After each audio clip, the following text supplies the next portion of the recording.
been so long, so long. I've been looking for a place to build my empire. It's been so long, so long. I've been searching for a place, looking for a refugee.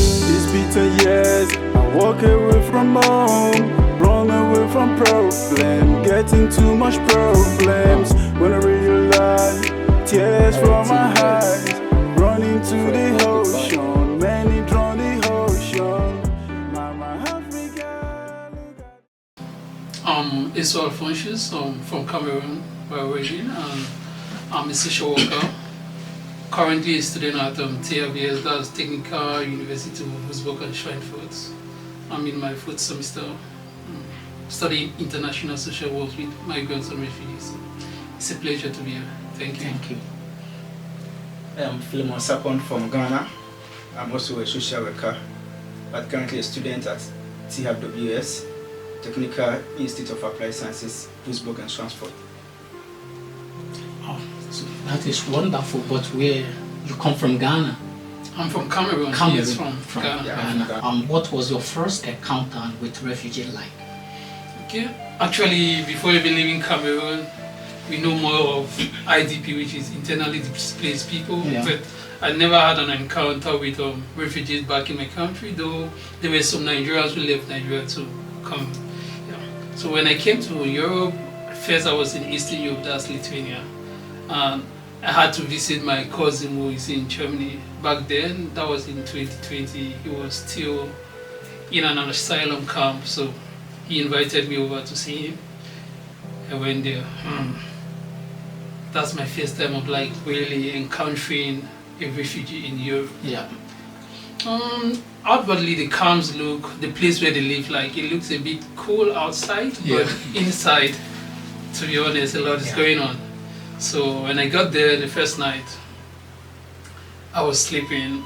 I happened to meet a friend of his because I noticed they are like different asylum seekers. Yeah. You have those who are like, they came in through maybe studies and then something happened, maybe family reunion, they want to do family reunion and they are settling there, and there are those who came because they flee maybe war or stuff like that.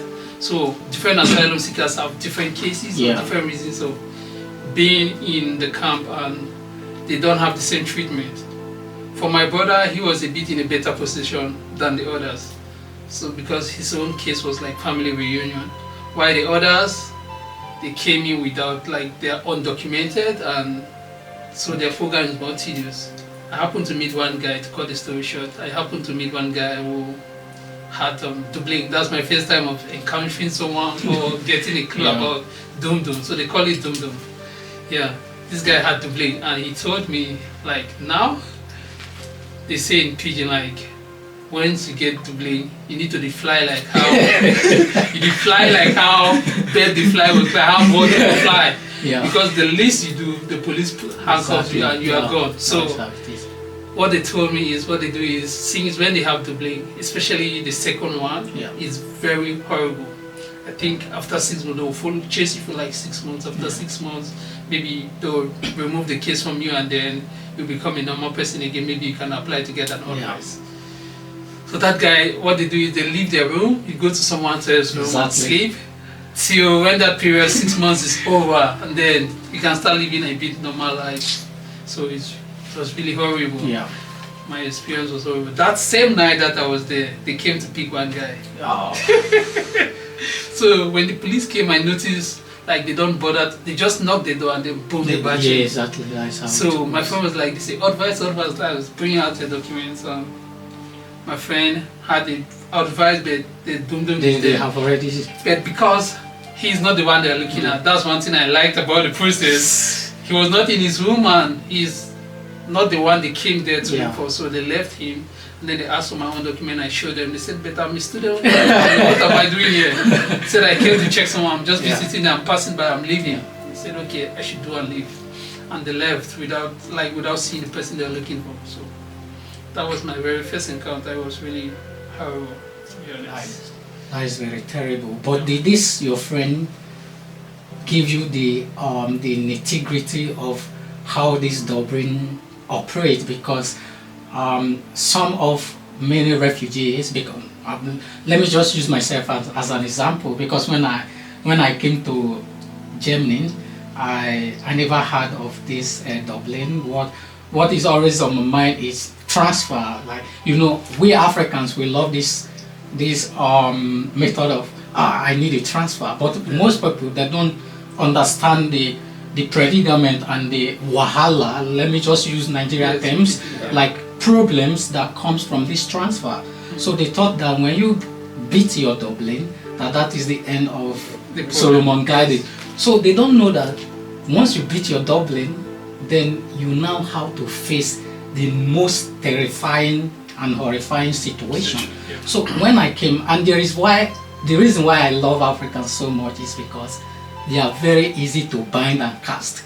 When it does not even attach to demon, they will cast and bind. So when I got my transfer from Maria Post from Munich, so they said they are transferring me to Bamberg. People there will start laughing. They start, oh brother, you are gone. I say, what? Say, then the next thing that comes out from my mouth is my grace is different. So this my grace is different is always African system and that like mentality. So but we don't apply effort so that this our grace is different will work for us. So when I came to it's crazy, but I wouldn't blame them because this is what colonialism have brought us to. So when I came from the gate where we took okay, you guys were not there, the place where we took first photo at the Bahnhof. Okay. So when I got there, I met one woman.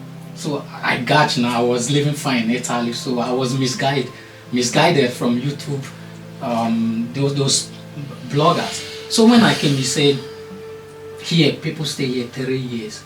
I said, my grace is different. He said, no, your grace is not different because your grace is not better than my grace.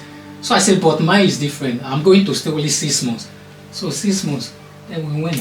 Then when I got there, people, almost 80% of Africans living there have a Dublin. So they always, and one thing is that they always change the systematic way of this, how this Dublin works. When I arrived, it worked only 6 months. So when they took you to airport, then you dramatized and add some drama, then they will leave you and then you will come back. Then after the lawmakers, Bavarian lawmakers see, these people are, trying to dive this set of Dublin. So they now put a law that when you distract or give drama in airport, then you will be taken to 3 months prison.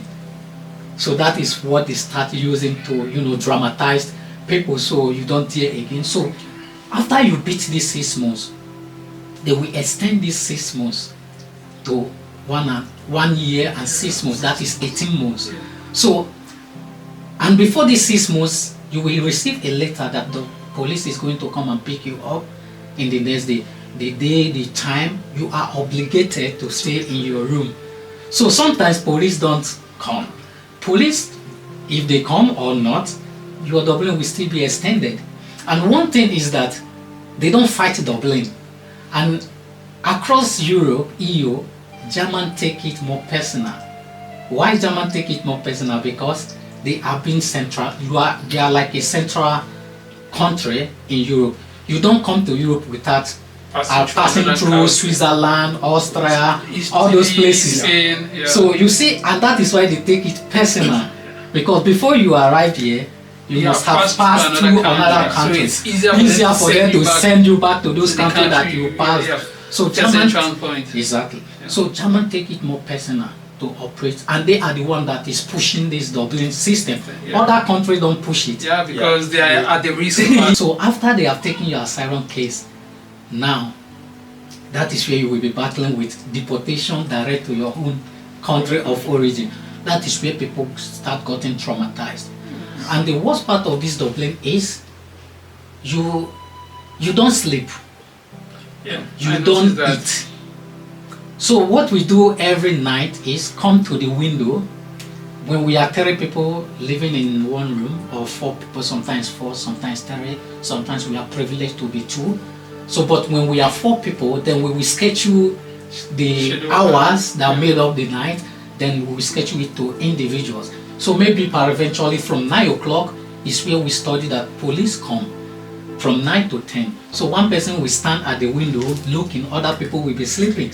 But sleeping with your eyes, but your mind is awake. Yeah, because it needs So- to be right. So- What happens if they come? So this is the main battle that we have. So once a reflection of this police headline, because we study how they dim their light, and we study how normal taxi dim their light.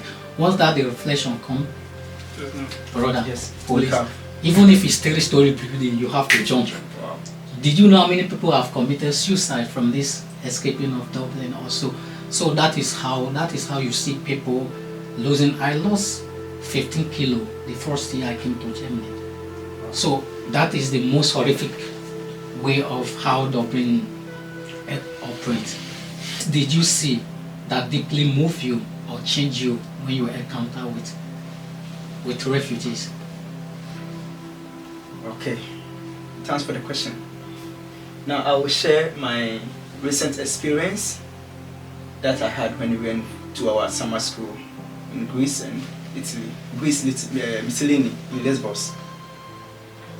Now what really has changed or moved me when I went to Greece for our summer school was when we went to these two camps. Vetra is a closed access controlled camp they are building in the place of Moria camp that got burnt in Greece, Lesbos. Now if you see how they've isolated this camp, is far away from settlement. It's almost, in fact we drove our own car for over 30 minutes to get to the place, and it's deep in the forest surrounded by trees. And in fact myself and my colleagues, we were really touched that which leaders like came up with these ideas to go and put up settlement in this forest for people to be living. And it's very surveillance. Is like they said, it's going to be AI controlled, because AI. yes, everything. That is terrible. I have videos, maybe after I can show you so that you can also show your people on the screen. It's so terrible. In fact, Moria got burnt around early part of September 2022. A camp that was built for like 2,000 people was housing over 20,000 people. 20,000. Yes, it got burnt, and Nobody knows the cause of the fire even. Mama for mia. them to replace with like something better, even that was in town. Moria was actually in town, but they have to Use them. It was a bit far away from the Yes, town. it's, but I would say In terms of, it's comparing no to better than the Viatra is Yeah. far away, because Viatra we have to drive over 30 minutes with our own car, and that was in forest, I would say. So I learned their organizations also pushing for them not to open the camp at all, because one human's life are at risk. If there's fire guards, it's going it's to going everyone's to going to burn them get burnt. ashes. So in fact, I was really touched and moved by this. So You ask yourself, how do these people access the supermarket, basic Yes, necessities nothing. and stuff like that? So what he said that even touched me, even if I'm not, I was not there, is that it's Yeah, going I to think- be AI under Yeah, AI. it's seriously under AI surveillance. Like after, I think our viewers have to also see it. So I'll give you the videos, then you show it. It's really inhuman. horrible. Like it's very horrible. people in Germany are even enjoying, like the asylum seekers here are even in a more better position. It's really crazy that way. Then It's horrible. Like Because even Moria was out of the city, like they Moria was built it, out, like, but a little- outskirts. just like let's say 15 minutes drive is fine, but even there are settlements around. For Moria, there are settlements around. People can easily come to town Yeah. and go back. But where they are building this New camp. there's no way. And It's to just- escape, you can't Like, escape. that is just a prison. If I It's want just to tell you that you are not part of You are not part Yes. of humans. You don't exist. Yeah. You are not part. The only thing you can see is the sea. And from there you can see, because we going there, our network was changed to welcome to Turkey. So it's close to Turkey border. Like the only thing you see is the sea just in front of you. But that is not a camp. That is It's a prison. Like it's I a don't prison even in disguise. those who have Isolation committed crimes. Yeah. We are just calling this Aka Centrum here a Centrum prison. is right inside the town. It's not Yes, even yeah, just. It's not just only in the Yeah. city, but the way it's been built. American soldiers have lived there, and it's like you live like you can have the breeze that other people like normal human being, but where you say this camp, man, that is Bro, terrifying. to be honest, I will like, tell you, people in Aka Centrum, they are in the city. They are They, literally in the they are city. really enjoying. The this only one, disadvantage is you don't have job, like you can yeah. work, but still. Yeah. And the people here, even though we say they are racist, they are a bit welcoming as Yeah. compared to those in Greece. You need to hear the story there. It's very No, only the- terrible. Like, see- yeah. I said in our camp, this Aka Centrum, there is no German social worker. Yeah. People you see there, Greece, Foreign, yeah. Turkey, mostly Greece and Turkish. Turkish. And they are the most devilish workers you will ever find in any. They are the cost of our pains. Yeah. I think to cut it short, this question was thrown to us by one of our professors that if we're a social worker Yeah. and we're being sent to this camp, how are you going to cope? Are you going to work with the side of like the You government? get to take side or that of the Yeah. people suffering. But It's some horrible. social worker doesn't have that spirit of humanity, or Yeah, I would say that is it. here in camp here, when German police come to arrest, they take pity, they feel emotion because people are living there. But once you see all those Turkish police, all those Eastern, or I would say down Europe, bro, they will use their head boot. Sometimes when they are coming, they come with hand glove. Yeah. They don't There's see you this as saying- human. There's this No. saying we say, like, someone that has faced oppression likely turns to be an oppressor also in the new Yes, Yeah. exactly. reproduction of oppression. exactly. So it happens. See, like Trump, we all know he's American, but He's see American. what See what he's doing. So that's the thing. Once they get to like freedom, they see freedom. Freedom, They don't yeah. want others to like Enjoy feel the the same same freedom they enjoy. It also. But the question, do you think that this set of heartless workers that dehumanize the less privileged or dehumanize the refugees, do you think that this heartless grow overnight, or is there in their mind and they were opportune to to establish it and unleash it with people? We can't really point out like the exact cause of them doing this because Yeah. it can be still something that is just within them. Maybe they hate a particular Yeah. set of color. Another thing, it can be maybe their own past suffering Yeah, experience. exactly, yeah. So they want to like pay back to Pay back, someone yeah. else. So there are a lot of other factors. So we really can't point out like one specific factor that Did kind you- of contributes to this. And at times, Attitude. I think it's because of the system. Yeah. You know, if they are working under organization, I think maybe imagine They want to organization. prove that Yeah, you are the best. Yeah, they So want to that's- prove yeah. so that they can get maybe Money, more yeah, benefit more or benefits, promotion and that's stuff all, like yeah. that. Did you Let them not see that you are taking sides. Yeah, side of- Yeah. Do you know in Aka Centrum, when some social workers they don't stay more than 2 months, the week. Some of them when they are interpreting or translating our lectures, Stories, they yeah. cry. Yeah, it's Tomorrow it's, when you come, they will tell you, stop You have working. to solve. Yeah. But you don't see all those countries. yeah. They don't like what I'm telling you today. I got there. Somebody who cannot work, somebody who cannot move. Yeah. He's under stroke. He has spinal cord problem. But the securities who I met there, they were all Arabs. They said if he doesn't come, then he can't eat. I said, do you have emotion? Yeah. Then on the process of debating, this guy fell from the staircase. They could hear because it was on loudspeaker. The guy was crying, the guy was screaming, but they were not touched. And when the most painful part of it, when they bring West African security there, they don't last more than 24 hours. Yeah. They don't want to see them talking Analyzing. or To their own color. making conversation with their own African brothers, Yeah. because they know that they will